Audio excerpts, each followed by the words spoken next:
Welcome to Meet Miss Jess, where we discuss education, relationships, and trends in sustainable fashion.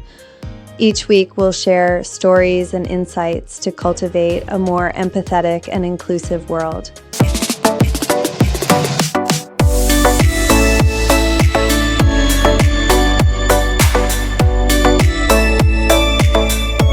Well, here we are. Yeah.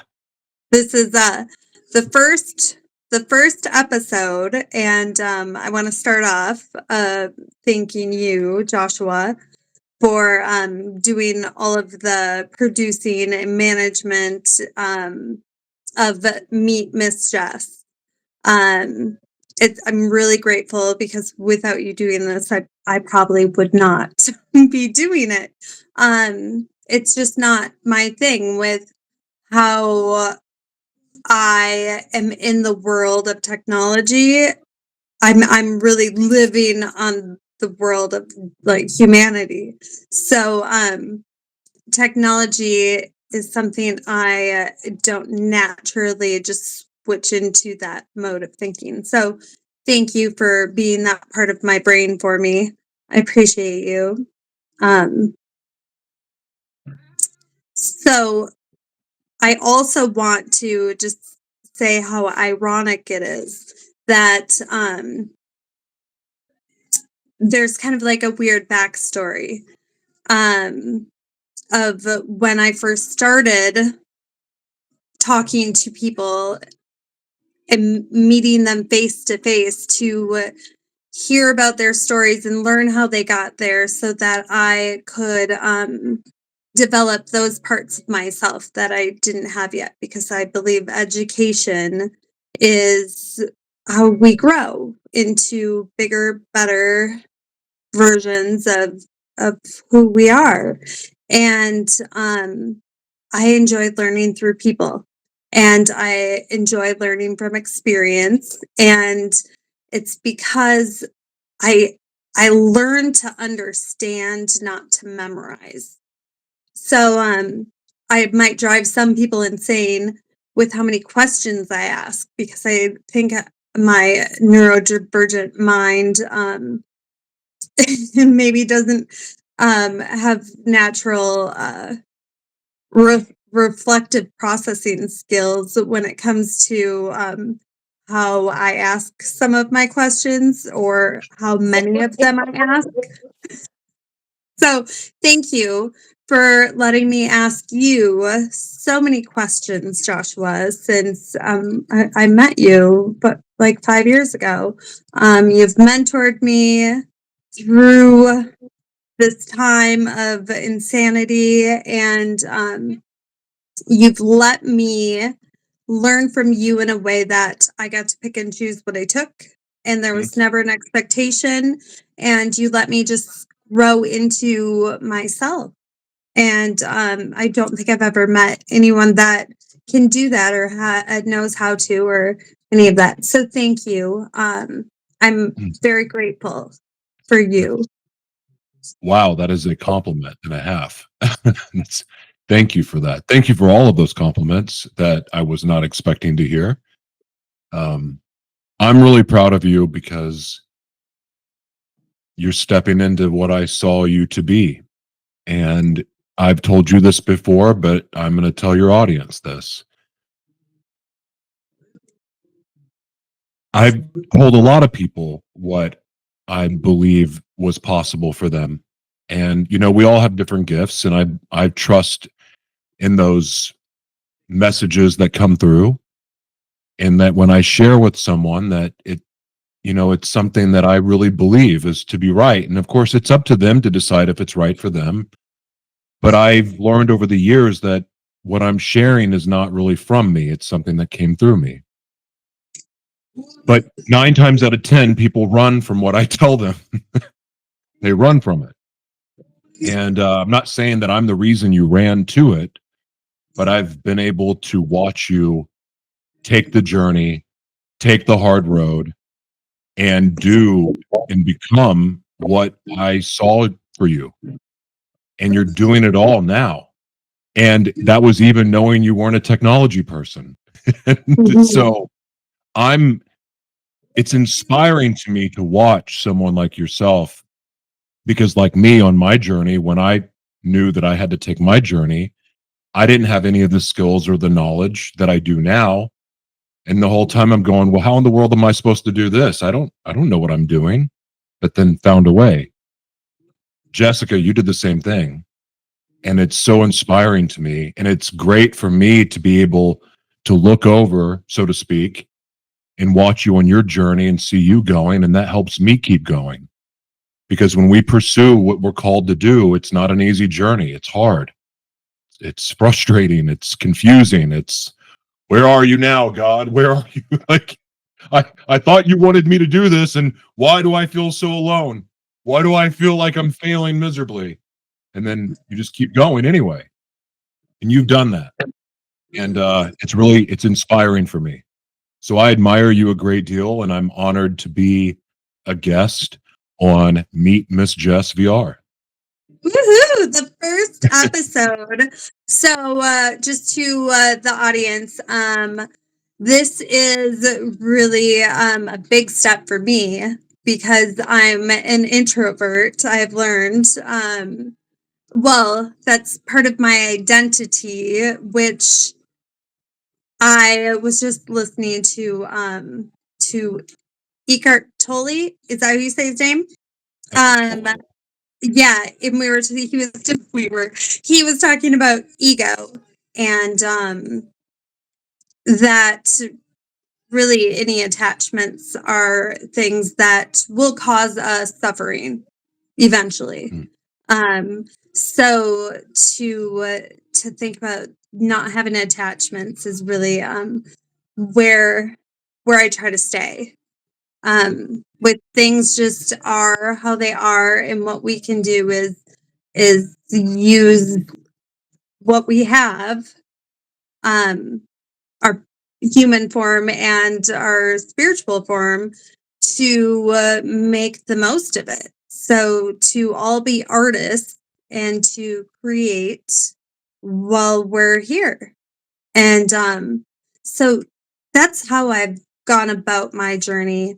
And so learning more about myself and how through my experiences in life and my genetics and all of the things and people before me that have contributed in some way, um, being introverted, I'm just content not being the center of attention. And so I tend to partner up with people who are very extroverted because it makes life so much easier. Somebody else just does all of that. But to become stronger and more balanced, I have felt led to push this part of me. So here we are. It's quite intimidating too, because so my brand, Miss Jess VR, which was started with the vision of going into virtual reality to help students learn. Primarily, I started thinking about special education because I work in special education for the Field School District. And to think about how we could reach students who aren't reached in certain ways is really exciting to me.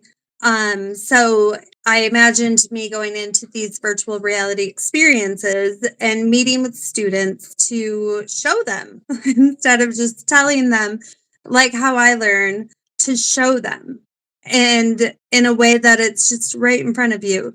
But the brand has really developed into I mean, so many different things, and fashion, sustainable fashion. I teach in real life sustainable fashion classes, more of an art class to take whatever it is we have.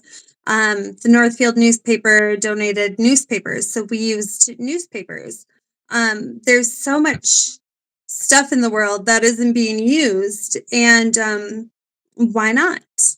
So Miss Jess VR kind of evolved into the world of fashion, and it's been really fun using these avatars based on me to paint the picture for the world of what we could do using technology to help educate students. But it's more than just special education. It really is about evolving education into a place of inclusiveness for everyone, each gender, culture.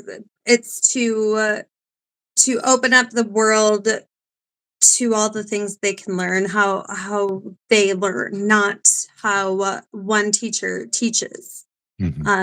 There's a huge difference. So I am standing here next to Miss Jess VR, which, I mean, it's been so fun creating and developing her with LinkedIn, and the people I've connected with and formed partnerships with and dreaming together has been the best part of it all. So here we are, Meet Miss Jess, where I will meet people and we'll have a chat about all of these things that we go through in life together, but apart. So, welcome, Joshua. I would love to just get your insight on ego, because in the past you have talked to me a lot about ego, and it took me a long time to really grasp what that meant. So, I'd like to touch on what you think ego means, and what has been the hardest part about that concept for you? That's a really good question. And I remember, to go back to what you started talking about, is answering all your questions. I remember the thing that set you apart from day one when we first met. It was the questions you asked, because I get reached out to all the time, and back then included, looking for advice or looking for, someone wanted to pick my brain, but they asked the same questions every time. Every question you asked me was unique and I hadn't been asked before. And like this, of all the interviews I've done, I've never been asked this question. So I love it. I heard someone explain ego meant edging God out.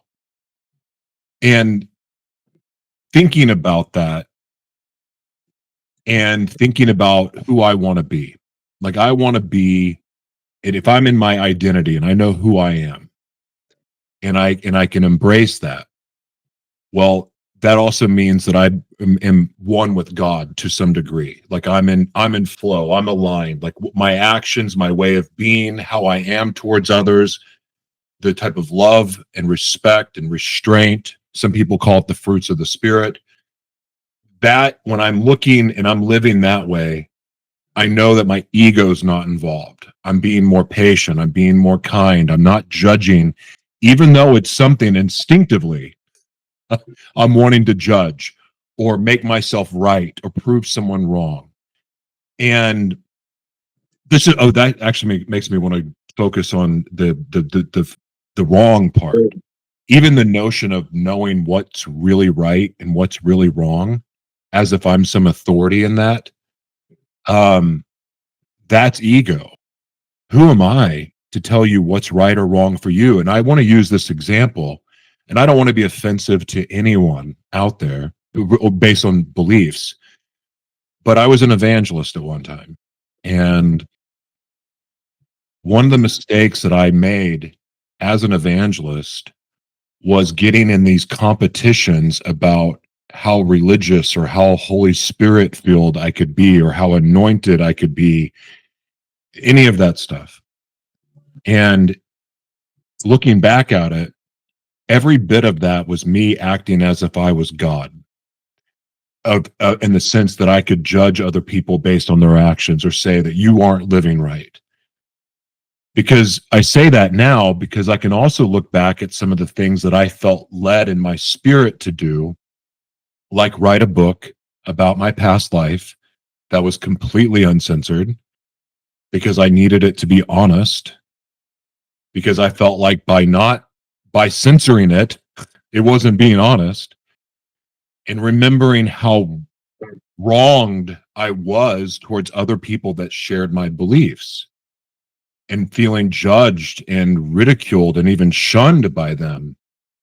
That was heartbreaking. So the realization that I had done the same thing to other people, but in a different way, was very sobering for me. Well, And go ahead. really quick though. So you um realizing that, was that you letting go of the attachment to your beliefs and whatnot? Like you're letting go of the ego? The truth is, what started it was when I started asking questions because of things I felt led in my spirit to ask to my spiritual advisors or my spiritual mentors, asking questions that things that didn't make sense, or noticing a contradiction, or noticing something like, well, wait a second, I heard you say this, but then read this, or vice versa. And then was being told, you should stay in your lane and only talk about what you're qualified to talk about. I asked a question. What do you mean? I started asking enough questions, and it was the resistance to my questions. And I'm sure, as a question asker, Jess, you know what this is like. When people don't want to answer your questions, it's like, well, Yeah. what are you hiding? What's wrong? Why wouldn't you want me to know that answer? Like, I mean, and so that started the process of realizing that maybe I don't know as much as I think I know. That in itself took my ego from this to this. I mean, mind you, it was bigger than that, but for the sake of screen space, and little by little, as I came to this place of, wow, I don't really know anything. I have some idea of truth, maybe, but it's really just a perception of it. And little by little, that started to crush and kill my ego. And so now, if I do want to engage in the behavior of trying to, oh, you're wrong or I'm right, I'm quicker to realize, oh, that's my ego, and I can check myself quicker. But it's just being aware of it, of and being present, and also recognizing that I don't need to engage in this, like this right or wrong, or engage in this needing to be right, even if I know that I am, because in the end, what good is it going to actually do? Is it going to benefit someone? Is it going to set them free? So anyway, from my stance of ego, it's that, but I have so much to learn about it. And like you were listening to something, I've actually been listening to more about it as well, because I don't believe that I can be who I'm created to be and walking side by side with my ego. So I want to destroy my ego as much as possible, because the one thing that I want more than anything in this planet is to be what I was created to be, so that I can do what I was created to do. And I believe in my spirit that that's the purpose of life. Right.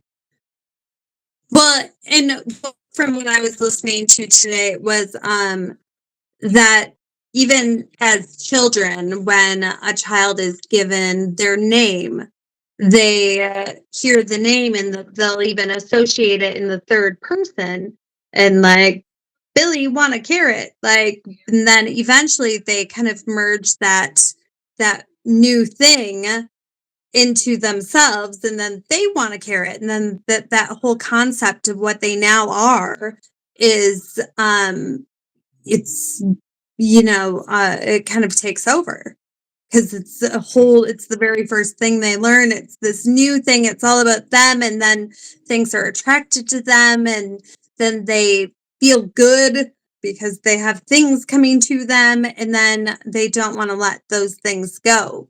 And that's where the suffering comes, because Mm. you take a nookie from a toddler and they throw themselves on the ground screaming and crying, like that was their identity. And when you have people who have sports cars that they get because they get to show them off in front of people, and they feel good about that. Granted, it's nothing if there are no people around, because the ego is about taking and feeding themselves. Mm.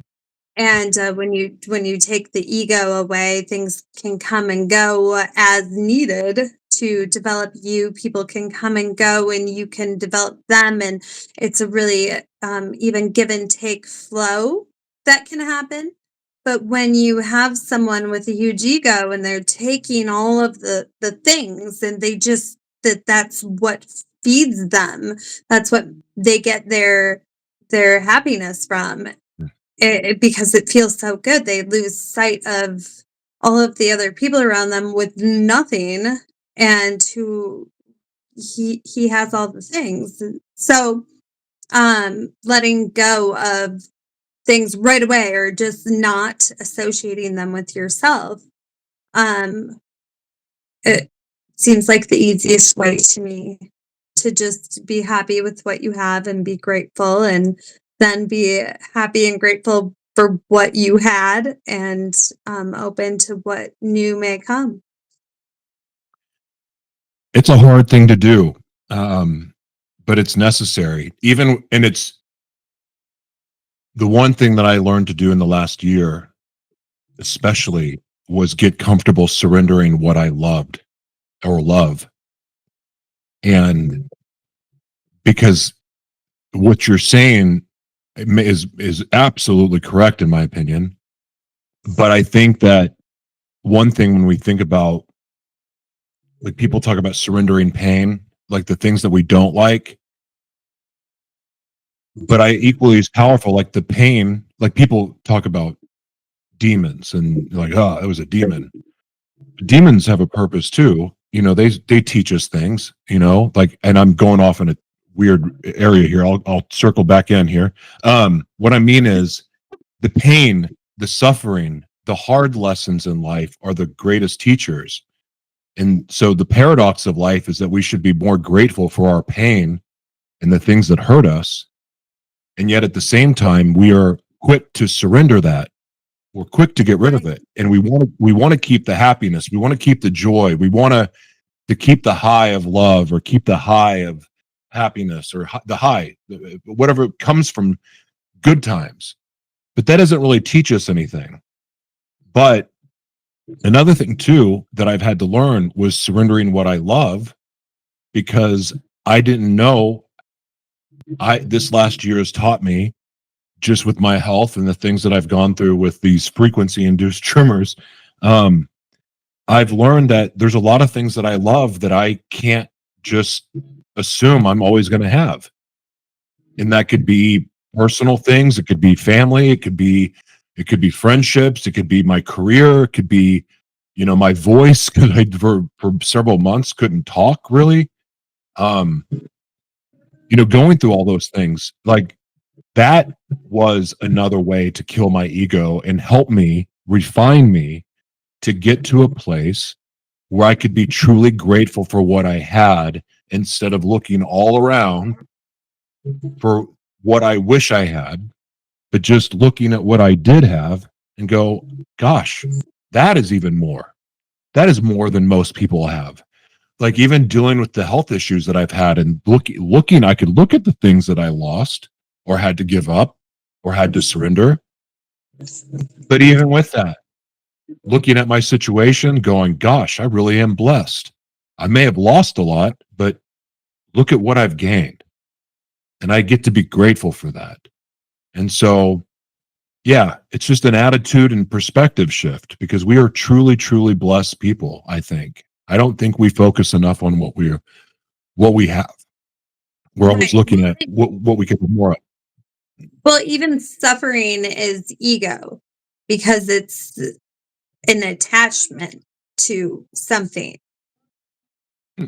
You're still attached. That's why you are having, internal struggles. So What about to physical struggle though? What about what? a physical suffering? Is that the same thing?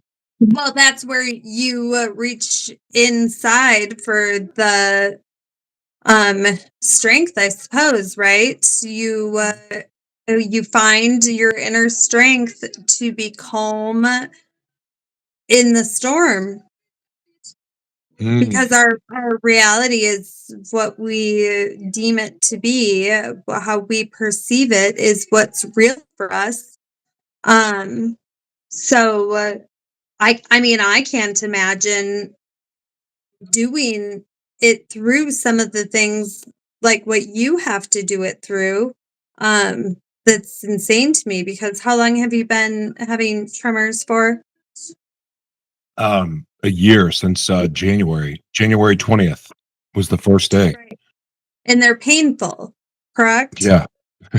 Yeah. Yeah, the the microphones, like your microphone, to give you an idea, when you speak, it's like feeling electricity in my body.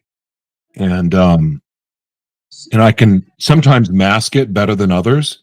Like I can squeeze and kind of transfer the energy into my hand, or I sometimes use a ball. But the problem with that is it creates a buildup and a workup of the energy. So it's actually better. I've learned to just let it move with me, which looks like I'm dancing all the time. So, um, but here's the thing.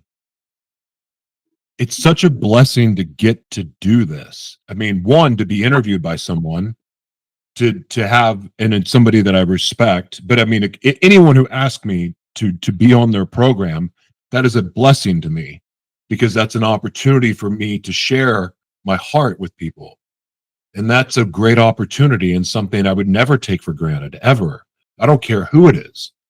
But to have somebody I admire ask me is even better.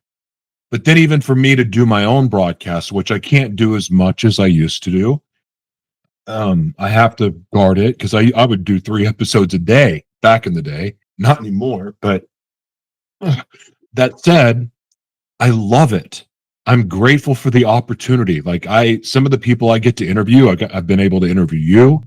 The interview that I have coming up in tomorrow, for instance, is like, that's a privilege to get to learn from some of the most brilliant people on the planet. And I get to feed my mind with that. That's better than reading a book, especially with the questions that I ask. And it's like for my own specific information, like I want to know these things, and like it's a blessing to have this and to do it with all people from all over the world. Like I don't need to go pay $10,000 to go to someone's freaking event or motivational speaking conference to go learn. I can put a microphone in front of my computer and ask questions, essentially, and like get to learn. That is such a gift. And so, like, even though, yes, it causes physical pain, I really try to focus on the blessing that it is. And there's something about that energy that will help pull you out of the suffering. So, to your point, I think you're right about even the physical suffering. It's really a mind over matter thing, and taking your mind to a better place. And yes, it hurts, but really in my heart, I'm going, wow, I'm so grateful for this opportunity. And I'm getting to spend this time with somebody that I admire and respect. And, like, it's just fun to chat with. So if I focus on that, I can't feel the pain as much, I guess, is the answer. Yeah. Well, thank you for doing this. And I know that it causes more pain, but I am grateful to have you here and your help. So, what would be, if you could be like in a movie, a superhero movie, what would your character's superpower be? What would their name be? And what would their costume look like? Oh, I would be the world's mayor, and I would heal with my hands, because I Okay. think I maybe I'm hoping that this energy I'm hoping to be able to train that energy into my hands to heal. So I what would your know that sounds crazy, but what would your outfit be? a suit, a suit that I could run in. A And running suit? but, but there's this story. Okay, but so when I used to live in LA, and even San Diego, I was in a suit all the time. I was in workout clothes or a suit, and it was like my uniform. And I would work out. I mean, like not work out in my suit, but I mean, when I was producing events, I would run all over the place. I mean, I sweat in my suits, and it like, but when I put a suit on, like I don't like spandex. Like I'm not a fan of spandex. I wouldn't want to put it like a Roman type interview or a military. That's not my thing. Like I would want my superhero suit would be a literal Tom Ford black on black suit, and I would be able to run. I would be able to like move around in it and work through crowds. But I would have EMF protection, so like the outside frequencies wouldn't affect me. But what it would do is my suit would like store all the external energy, Oh, so, and it would help feed my hands so that when other people were hurting or suffering, I could go and heal them. That would be my superhero. That's perfect sense, because they have that energy available, but they have it for like semis now that drive down these highways, and there's like a ticker that hits the truck, and it puts the energy back into the truck so it can keep going. Yeah. That's So cool. that's same sort of thing. Hey, Elon Musk, hook it up. Let's do this. So I think that's definitely doable. I think superheroes are going to be like the new biggest like trend craze, and sustainable fashion will be incorporated into that, because when you go into like VR in the metaverse, fashion is huge and it's sustainable because it's digital. So like you don't create fabric, and there's so much fabric in the world that is not going to go anywhere or to anything, and it's so sad. And we really get to change the course, because we can't keep contributing to the problem. So I'm excited for that, but I think the style of the superheroes will be more trendy than spandex.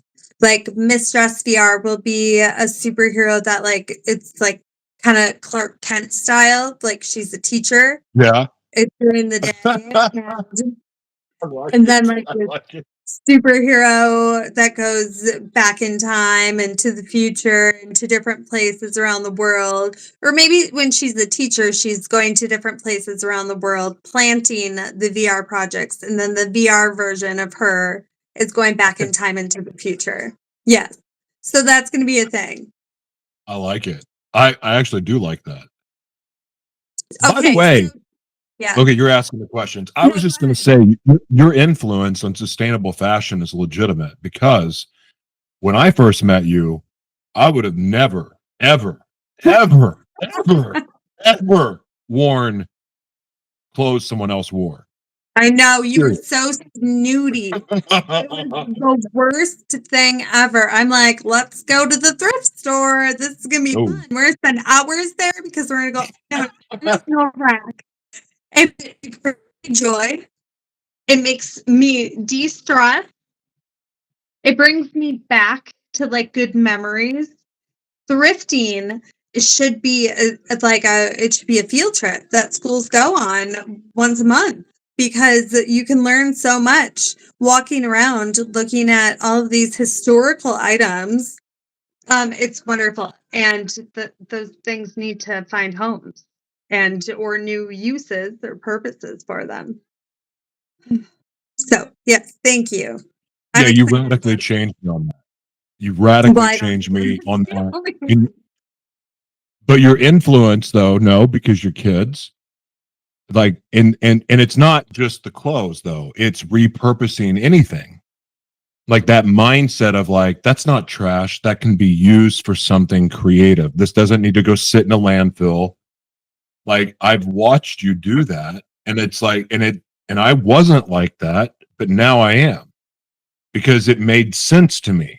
It made sense not to waste. I'm like, hey, maybe this is a good way of fighting child slavery. Like maybe this is a way that we can end sweatshops. You know, if we quit having this demand for everything new and made better quality products at the beginning that people could use for longer, or at the very least, what they resold would be reused again instead of this new everything. I mean, listen, Well, I love new. New is great, but at what cost is the new? well, materialistic way of thinking is the problem.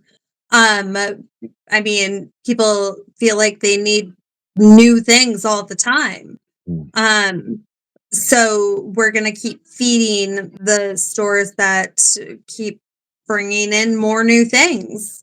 And until we in ourselves decide, hey, I don't need it just because it came from here. Or maybe people are getting to the point where they can't afford it anymore. So they feel like it's being taken away. That whole attachment thing comes into play and they're grabbing for it. But like, they don't need it to begin with. It's not part of them.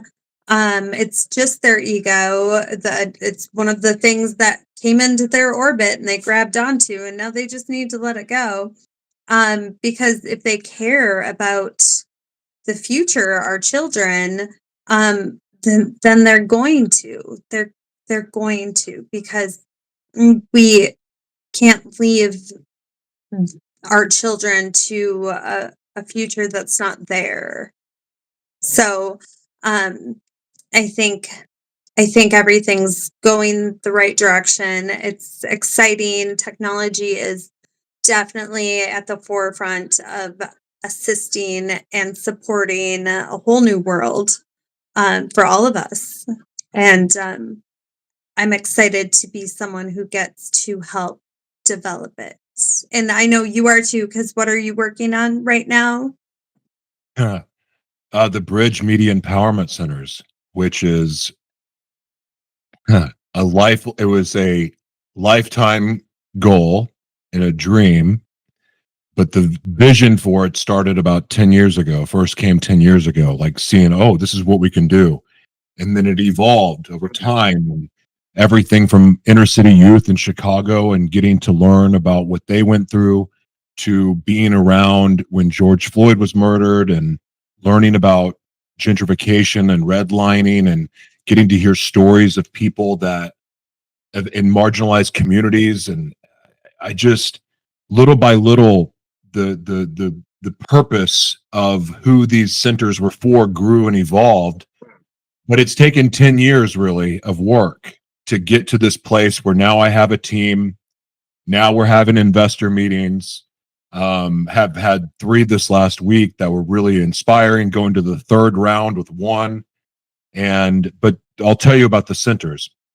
So the Boys and Girls Club is something that's always been very inspiring to me. And I think the Boys and Girls Club is a great organization. And in fact, part of our conversations we're having are with the Boys and Girls Club to partner with them. But the other side of this is the future. I know all that everyone talks about AI, and AI is an amazing tool. It's such an amazing tool, but there's a lot of amazing tools that we all need to learn.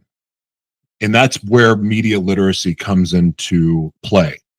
So a lot of people assume media literacy is essential, is deciphering between real and fake news. Well, there's another definition, and it's my definition. And media literacy is understanding how the media tools that are available, knowing how to use them to monetize your gifts, talents, and intellectual property, life experience, intellectual property.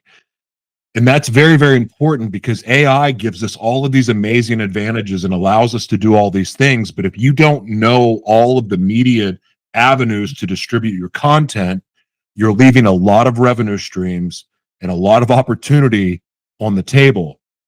And so I teach this. And what I created was a philosophy and a model where anyone could run their own media organization with no money. I mean, there's media tools available that would allow you to run a media company with no money out of pocket. Like, they're all free tools. And I've written 3 books now that emphasize this. And of course, you can use money, and money helps a lot. But for people that live in the global south, for instance, that don't have access to, all the fancy equipment that we may have, or even laptops, where laptops are rare because half the world doesn't have access to a personal computer, but 80% of the world has access to a mobile phone. Well, guess what? You can run a media company from a phone. So all of these things that I've taught in the books that I've written were to lay the groundwork for the Bridge Media Empowerment Centers. And it is our plan to build 500 of them worldwide. They will be secure facilities because, one, we want to take care of the youth. The youth are our future. So this is really about the youth. However, the youth are not the only underserved population on this planet. We have ex-convicts. We have former trafficking victims. We have people that are disabled, that are mentally unique. I don't like that other word at all. But they need these tools also, and they can take advantage of this economy. Why I'm so excited about the future is that the same people across the board have the same opportunity at success. All of these tools are available for all of us. Anyone, disabled or not, can take part in this. And so I'm very passionate about teaching this because I want to see the underserved say, you know what? I don't need you to serve me. I'm taking action into my own hands.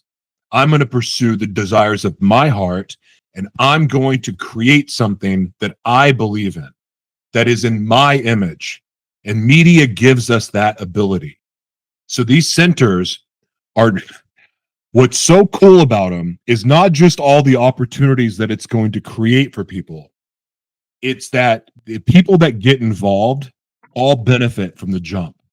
I have it designed, the financial plan that's built in, the creators are the one who benefit the most. So kind of like it's a regular media model, kind of like what you would see with Disney and what Disney owns. However, I flipped it upside down because I'm Disney in this creation here. I don't want to be the one with all the power. That's not the purpose. I want to use all of my power to elevate everyone. I want to see everyone's ship rise together. And the way that the Bridge Media Empowerment Centers are structured, the investors win, the teachers win, the therapists win, but you know who really wins? The students, the creatives, because it's their dream, it's their vision, it's their creative abilities that's bringing this to life. And the business model is set up that everyone wins and everyone sees a return so much faster because day one, money-making activities are started. And I'm very blessed to be partnered with Microtron AI. I have an amazing team of brilliant people that are helping me because I could not do this alone. And it's such a blessing to get to do this. And so I could talk about it for hours. I'll stop. But I get really excited about it because just the teachings alone, I've seen the impact it's made. The feedback I'm getting from my students around the world is so encouraging.